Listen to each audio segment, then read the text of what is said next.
As the years passed, he fell into despair and lost all hope. For who could ever learn to love a beast?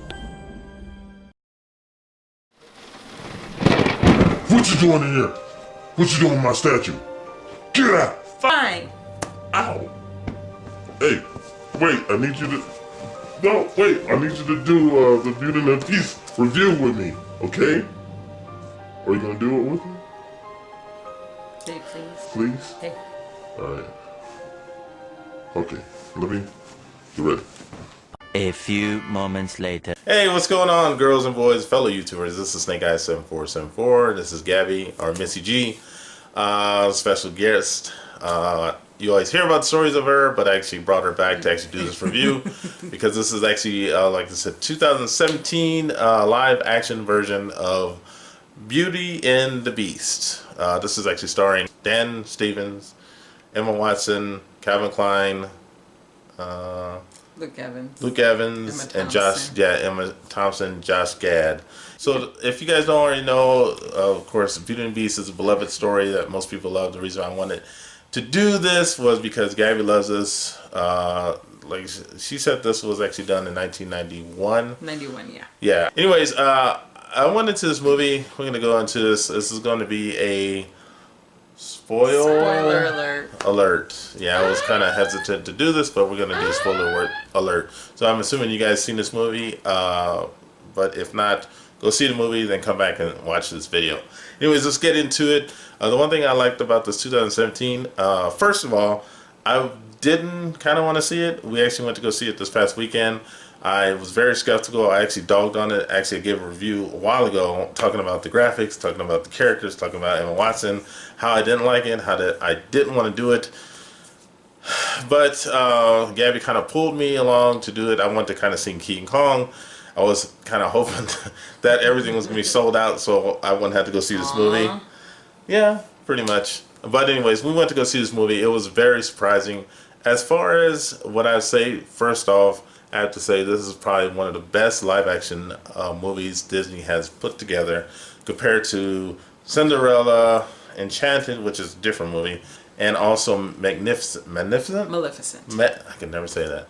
Anyways, just going into the movie, the first thing off was the visual. I think the visual was done very well. I don't know, for some reason it did not look good on TV, but for some reason in the theater it looked good. Like Beast looked good, the costumes looked great. Actually, I thought one of the things that I thought was really well was Beast's costume when he was in the dance hall. Yes. Belle's costume was done really well. That was pretty interesting how they put that together. Actually, I think I like Beast as Beast more than when he becomes a prince Well, again. that's basically the same thing, that the premise that you have in the actual with the original. The original. With the classic, but that's been the same thing with all the characters when they become live action. True. The one thing they integrated or they changed in Belle, she actually became an inventor, whereas her father, I can't think of her father. What's her father's name? Maurice. I don't know why I was thinking. She's not an inventor. He is. No, in the movie he's not. He's the inventor. No, he's not the inventor in the thing. He's a clockmaker. The one thing that they changed in this movie that they said they want to give her more like woman power. You know how she put that wagon and she made it. It's like, what are you doing? You can't let women read, or you don't want to. That's the one thing that they changed. But the reading part, that's even in the classic. What? No, the classic. No, I'm just saying. Yeah, but I'm saying as far as when she was making that washing machine, that was actually would have been done by her dad. But that's the one thing they changed. Instead of her just walking around and reading books all the time, they actually showed that she was very intelligent, that she actually could make stuff. Even though she didn't do much of that, but that was the one thing that they showed, that, okay, wow, she's really smart and she could actually make a washing machine, you know. Right. But just know her mom died when she was yeah. They tell that in the original? I believe so. Are you sure? Yeah, if I'm not mistaken, they just know that her mom died when she was a baby. That's it. I don't remember that. Well, you need to rewatch the classic then. I do, but I don't remember her. If I'm not mistaken, yes. I don't remember her dying. I just think she wasn't there. No, they don't actually show her dying. I know, but I don't remember her telling it. Did they say I could something? have sworn they did. Huh. Anyway, but they do in this one. Yeah, so They mention how her mom died when she was a baby. And that's all she knew. She doesn't know much about her. And the nice thing is that when she goes looking for her dad, basically, as in the classic, and she trades places in order for her dad to be set free, as she's with Beast, she ends up she wants to know what happened to her mom. anyways, one thing that they implemented within the movie is a different, I wouldn't say power or different enchanted device. I don't know what to say. So the enchantress not just only gave a mirror to Beast, to show the outside world or whatever he wanted to. He would just, say what he wanted to look at. There was a book that she gave him that basically he could, or a person could travel anywhere in the world, Wherever you want to yeah, go. and that was pretty cool. That was really cool. He had her put her hand on it and asked her, go wherever you want to go. And she chose Paris. There was a scene in, like I said, the very intro of the movie, if you didn't see it, where the enchantress came into the castle, and basically all the townspeople were at this festival of the castle, and that's why a lot of people don't remember the castle, because the enchantress... She cast a spell to turn the prince into a beast. Everybody in the castle. Everybody else in the castle, because they all participated and they all joined him and they all celebrated him, they all became an object. And she also cast a spell for nobody to remember absolutely anything. Which was very different than original, because for some reason, even though the castle was on the hill, nobody seems to know that the castle was on the hill, even though it was on the highest peak. Well, they just make it very dark. So if you see from when you're in the towns, it's all bright, but once you get to a certain part of the forest, it's just really dark. But nobody seems to know about that castle, though. Exactly. She made it for everyone. No, I'm just saying, if you look at the original, because I looked at the video when they showed the castle on the hill, it was actually on the hill. It was like the tallest hill, so you could see it even if you're in a village, because it was the tallest thing that there was. So there was no possible way that the villagers wouldn't see it. They wouldn't see the road, maybe not necessarily. Yeah, it is, but it was interesting that they added that into the movie, where they actually this is the reason why people don't go to the castle or never seen it, because the enchantress put a spell on everybody, basically not letting people know about the castle. Sorry about that. I'm trying to, and then one other thing that they added into the movie that I thought was good. There was a part when actually Beast finally let Belle leave the castle, and normally, basically her father, Maurice, was in trouble, and basically they was going to kick him out the town, and basically they was going to arrest him, just like in the movie. They're going to put him in a loony bin. Yeah, the loony bin. And basically Belle sees him in a mirror, and basically she leaves it. The Beast let her leave. Beast says you can go. Yeah, and so there was a scene, normally what does he do? What he does is once she leaves, he gets very upset, or it's more like a sad, so he roars. It's a very loud roar, but it's more of sadness because he's letting her go. You must go to him. What did you say? I release you. You're no longer my prisoner. You mean I'm free?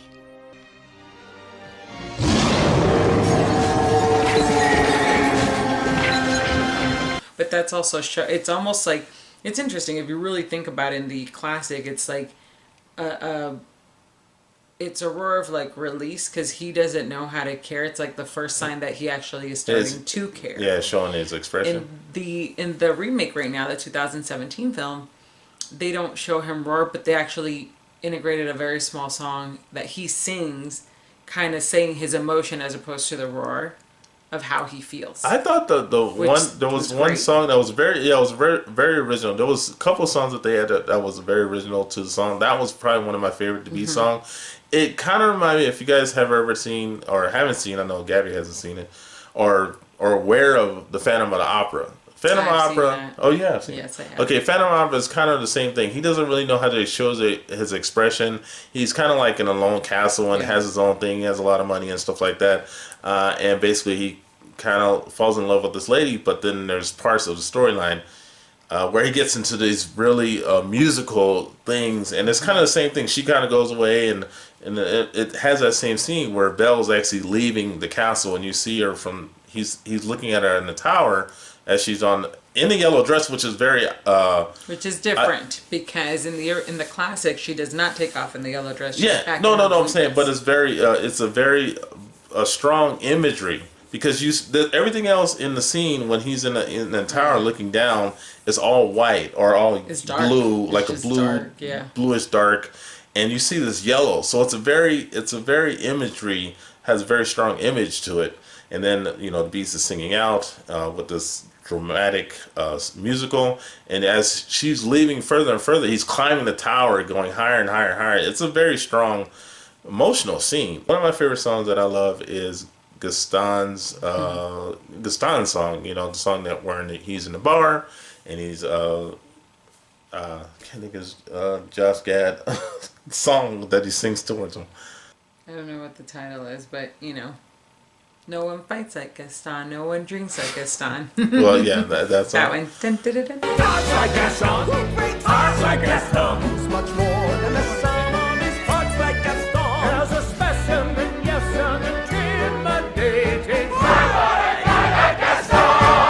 Yeah, but I thought that scene was very interesting. The castle fight I thought was a great scene. Yes. With all the furniture and stuff, I'm not sure how they did it. Yeah, that was really good. Wasn't sure how that was going to look, but they actually did a really good job with it. Yeah. And one of the few differences, of course, in the classic, the Beast gets stabbed by Gaston when he goes down. And in this one, Gaston shoots him. Well, he gets shot with an arrow first. In the classic, yes. And then he gets stabbed. And then he gets stabbed, yeah, he get him a couple times. In the original, in this one. He gets shot once, and he got shot twice, and then James shed a tear. Actually, 3. Yep, yes, you did. You said it, and I saw you. You have no evidence of that at all. Well, look, see the face? Mm-hmm. See? Yeah, see, he's trying to hold it together. Yeah, so he was like, oh my gosh, the Beast got shot. Yeah, he got see, look, shit, trying to hold it in again. No, it was really good. One of my favorite Disney princess movies, and it just the music. They held all the songs in there. They did not cut them short. They actually sang the entire songs, which is big for this movie because there's a lot of music. Yeah, I think for me, let's talk about one of the negatives, and then we'll go back to the positive. The only negative I actually have is a very minor negative. Mostly when Emma Watson sang, she sang with an auto-tune, and I think the reason why they kind of try to make up because she probably can't really sing. It's very subtle. But other than that, I mean, the movie was great. I've gotten whole debates with people about this movie. How great this movie is. Some people are skeptical because of the whole scene. Oh yeah, let's get into that. The controversy of the whole 2 men dancing or whatever that they're raving and ranting about. It's not anything to worry about. There's not. Nope. It's not much to worry about at all. There's not it's actually guys ridiculous for people who do think that way. Yeah, it's not. Anything. Disney is very smart. Also, the other thing that was very interesting was I thought people might get controversy about that was the integrating of races. That's what I thought people were doing. Yeah, really. And that never came up. Yeah, there was blacks with whites and whites with blacks and other nationalities and pretty colors and stuff in there. Nobody complained about that. Yeah, nobody complained about that, which was very surprising. They were so upset about 2 guys dancing for a split microsecond. And it's literally for a split microsecond. If you don't see it there, you probably won't even catch it if you didn't know. It's very subtle. But overall, like I said, going back to the positive, this movie was phenomenal. I thought the costume was really great. I thought the Beast was great. I didn't think he was going to look good, but he did. Emma Watson did a really good job. I think her independence, because that's what I felt like she was trying to get. She was, like I said, trying to be innovators, trying to be what's that? Innovator, engineer, a strong woman. What's that called? Individual. There you go. So she was trying to be independent. She was also trying to be an individual. Because they showed her that she was actually smart enough to actually make stuff and very capable of handling stuff on her own. Just kind of like the original. Different from most princesses that they normally portray in most of the movies. Let's go ahead and give a rating. I would give this, I think we talked about this after the movie. I think I gave a 8.5. Was it 8.5 I gave? I think it was 8.5. Yeah. So, Yeah. And what was your rating? I easily give it like a 9.5. A 9.5. Yeah. That's almost a 10. I thought they did a really good job with that. I really didn't see any. Like I said, one of my favorite movies, and I was hoping that they did not botch it, and I actually think that they did a really, really good job with it. I'm very satisfied. I would actually go see it again.